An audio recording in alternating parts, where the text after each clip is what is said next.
So let's talk about 6 demonized ancient Egyptian beings. So let's start with Set, god of deserts.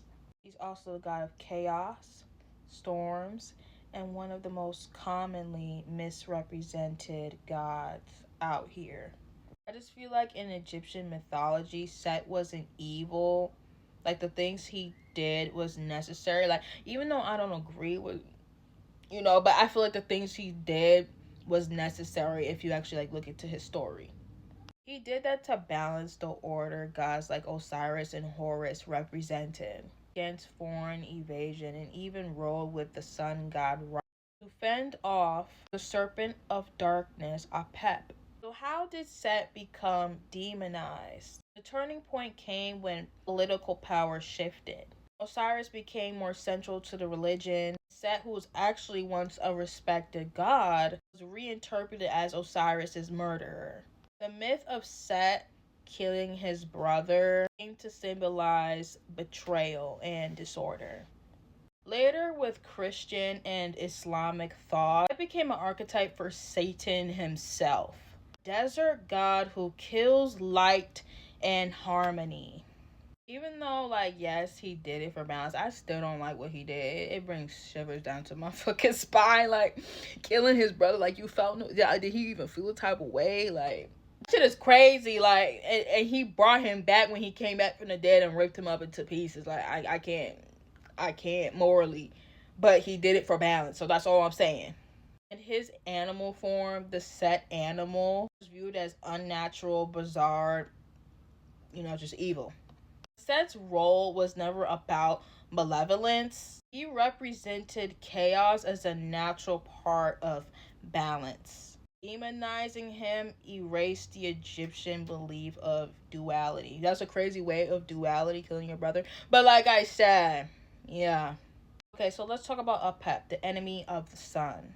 Apep was the serpent of chaos, the eternal enemy of Ra, sun god Ra. Every night, Apep would try to devour the sun god Ra. Devour him. Like, eat him alive. Like, yeah. As he passes through the Duat. And yet, Apep was not a devil in the Christian sense. He was for sure, like, cosmic disorder, but he was also a divine force. The ancient Egyptians did not worship Apep, but they did respect his power. Priests performed nightly rituals to symbolically slay him.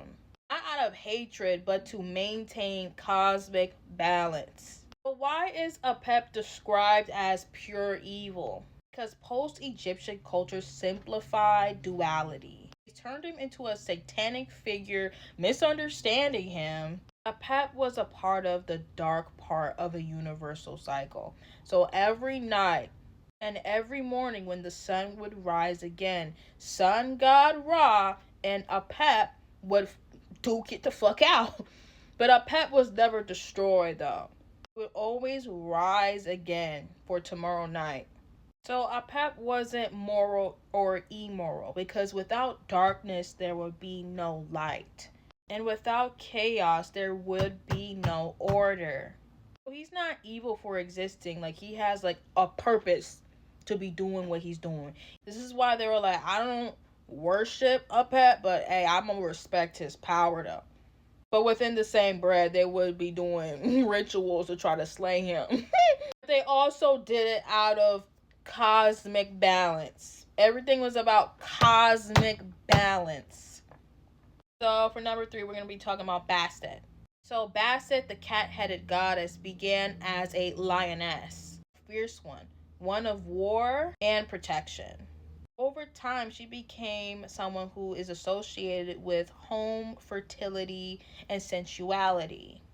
Oh, and also healing. She was a goddess of music, joy, and fierce motherly love. But when the patriarchal religions rose, especially Christianity, female sexuality, independence, protective rage was branded as suspicious.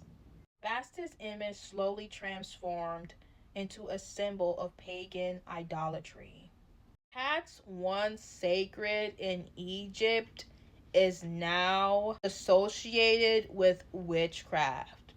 I know, as witches, be having fun with that though. Like, oh, I own a cat. I'm a witch. Per, shows even played on this, like on Sabrina the Teenage Witch. By the time of European witch hunts, witches would be burned with their cats.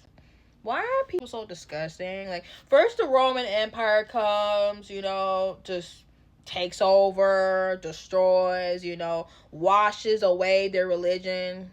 That's what they did. I don't care what you talking about. That's what they did. Christians came in, washed away their religion, said fuck your religion, fuck your scrolls, fuck the lesbian stuff I'm looking at. We're gonna pretend that never existed. We're gonna burn it all. And they burned living animals. Okay.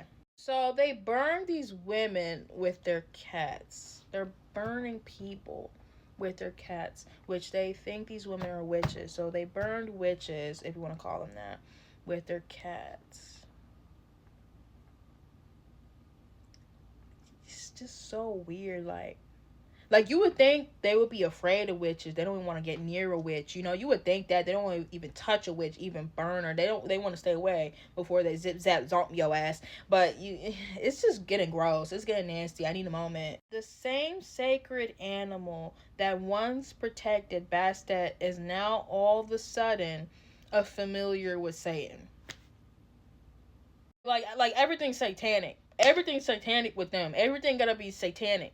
Notice how down the line for these 3 or 4 gods or goddesses I'm telling you about, at the end I just be like, oh, they thought it was satanic. Oh, they thought it was satanic. Yeah, it was satanic. Satanic. These people are weird. They're weird. But to make it clear, Bastet was not demonic. He is divine.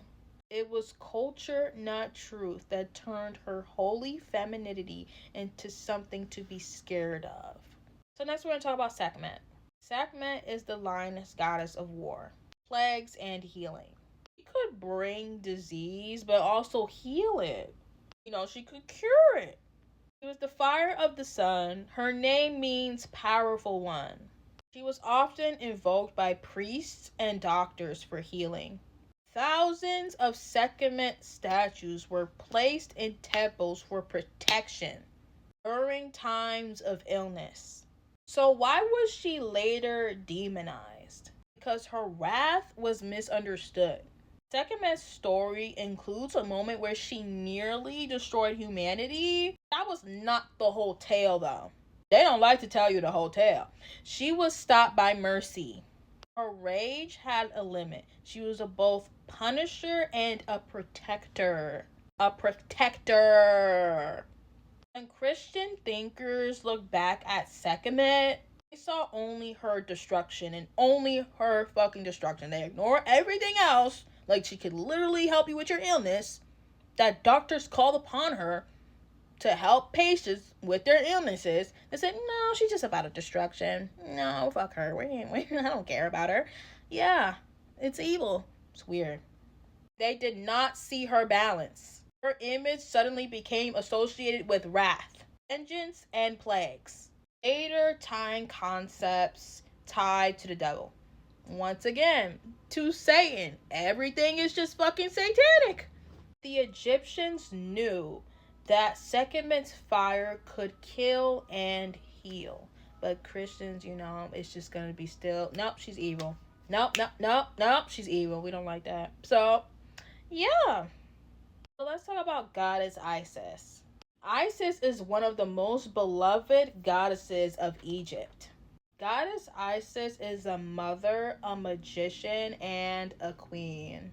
She resurrected Osiris. She taught humankind spells.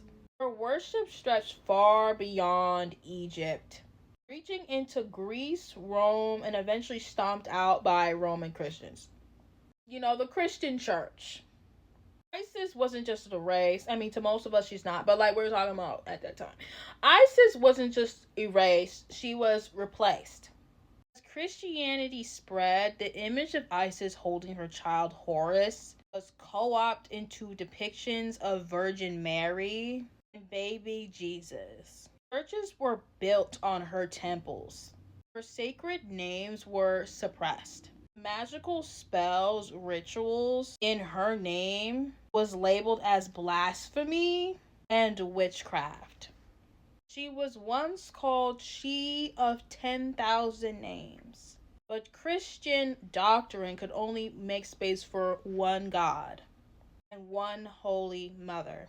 So Isis, goddess of wisdom, rebirth, and magic, was rebranded as a false god. So next, let's talk about Anubis. So Anubis, the jackal-headed god, is the protector of the dead and guider of the Duat. He weighed the hearts of the deceased and ensured that the journey to the afterlife was just. But as Egyptian death cultures was later criticized and ridiculed by later cultures, especially mummification and tomb rituals, Anubis became a symbol of death itself. Death was now evil. The god who walked among the dead became creepy or even demonic.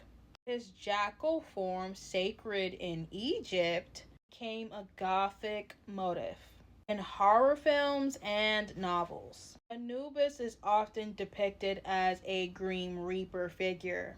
But the Egyptians never feared him, they loved him.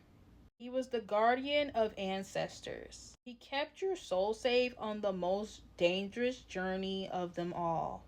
To me, calling him evil is like calling a funeral priest the devil. So lastly, let's talk about King Paimon. So if your only exposure to that name is from Hereditary, essentially like horror movies, you've only seen like the shadow of the truth about King Paimon. This deity became one of the most misunderstood and demonized figures in occult history. But that's just my opinion though. Hey, that's my opinion. But he did not start off that way. King Paimon is first recorded in the Lesser Key of the Solomon, a 17th century grimoire that catalogs 72 spirits. Even that text doesn't portray him as evil. That's powerful. In fact, it describes him as a loyal servant of Lucifer, also a king of knowledge, with a commanding voice that teaches art, science, and philosophy, and the secret names of reality. He governs over hundreds of legions of spirits, not to torment humans, but to impact hidden truths to those who are brave enough to ask. So, why is he feared? Because later Christian and Catholic interpretations took over. So every non Christian entity suffered. Stuffed them into the same category. Any being that is not serving the Christian God had to be evil by default. This is how ancient gods, spirits, and even ancestors were rebranded as monsters. King Paimon became terrifying not because of what he was, but because of what he wasn't. He did not fit the heaven or hell box. King Paimon is not a demon in the original sense. He's a Middle Eastern spirit king, likely descended from pre-Islamic Near Eastern traditions. The spirit of knowledge and storm deities were worshipped. When colonial and Christian dominance spread, these older spirits were stripped of their cultural meaning, reclassified as demons to destroy their influence, erase their influence. For those who honor King Paimon and not fear him, he represents the command of self. He brings clarity, knowledge, and communication. And of course, power. He teaches you how to lead and influence, not manipulate. He brings insight, but is not for the faint of heart. He only speaks when respect is shown. Christians, they're just going to care about the fact that he is a servant of Lucifer, and that's just pretty much it. It's automatically written off in their books, which is fine. It's been like that for thousands and thousands of years already. But yeah, this is how King Paimon was demonized. And these spirits, these deities, are not evil. That's what it is still to this day. They just demonize these figures. And it's upsetting. It's sad, to be honest.